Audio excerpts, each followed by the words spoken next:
There are a few techniques, processes, and ideas that worked well during the development of Dawn and Dusk. Blueprints and getting things to work went incredibly smooth. Of course, we ran into some bugs here and there, but overall everything works as intended and we created our blueprints to be organized and easily edited if needed. Labeling sections, using reroute nodes, and clearly communicating how we did something was a great process.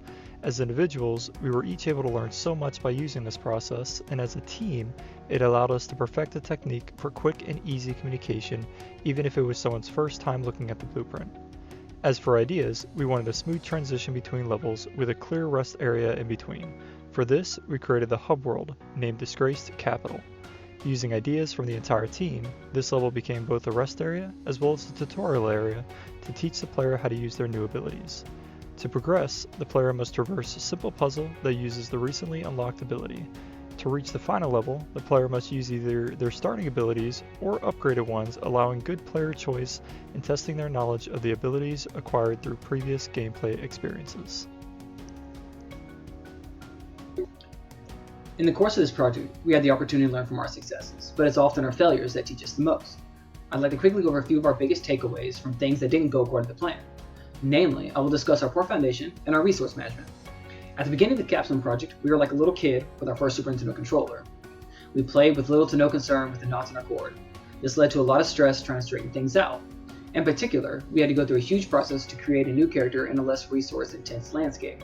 In the future, it would be more useful to spend more time building a strong foundation in a game by adding a few base mechanics, one level, and a fully working character before expanding into anything complex. In addition to our foundational issues, our resource management could have been vastly improved. We ran into huge latency issues, making levels nearly unplayable.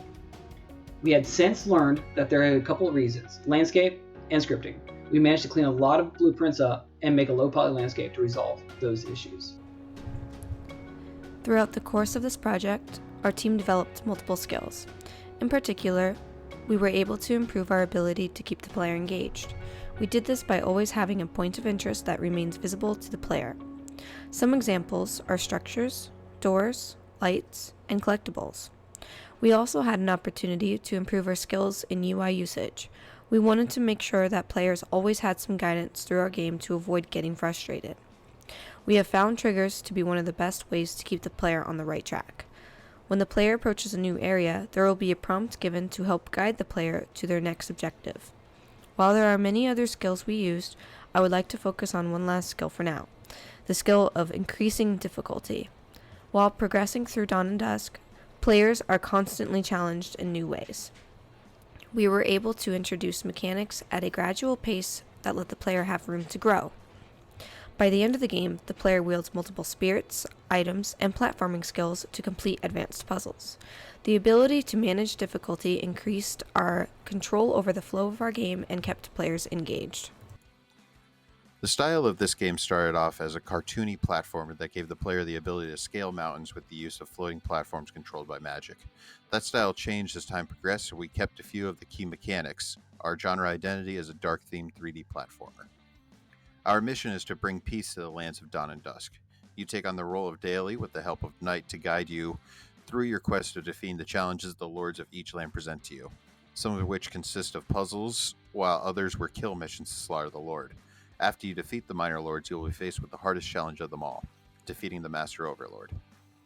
Each level presents a different appearance, as each zone has a different feel. The manor is full of terrifying ghouls and ghosts that haunt the hallways, whereas the mountain temple is rigged with deadly boulder traps to crush you on your path. While platforming is the main design pillar of our game, we still provide the additional combat aspect that gives your hero a chance to defend themselves and claim victory while on the path towards destiny. Our game plays like a point-and-click adventure game in a 3D platformer world. As a player, when you go through the world, you find things that will help you succeed. And a big part of the gameplay is finding out, what can I do with this? I feel like the biggest supporter of this is the player's spirit companion. This is probably one of our biggest mechanics other than jumping. They're unlocked pretty early in the game. The spirit companion is like the main character's biggest supporter. They help you solve problems you couldn't before. With them, you unlock different elements, and now you can break wall, burn things, freeze things, hit things with boulders to move them, or start floating. There's a lot of destruction involved, but the main problem it helps you solve is getting from A to B. because that is the bigger part of the game, exploration. Our initial vision was to have a spirit companion assist the player with various abilities throughout their journey.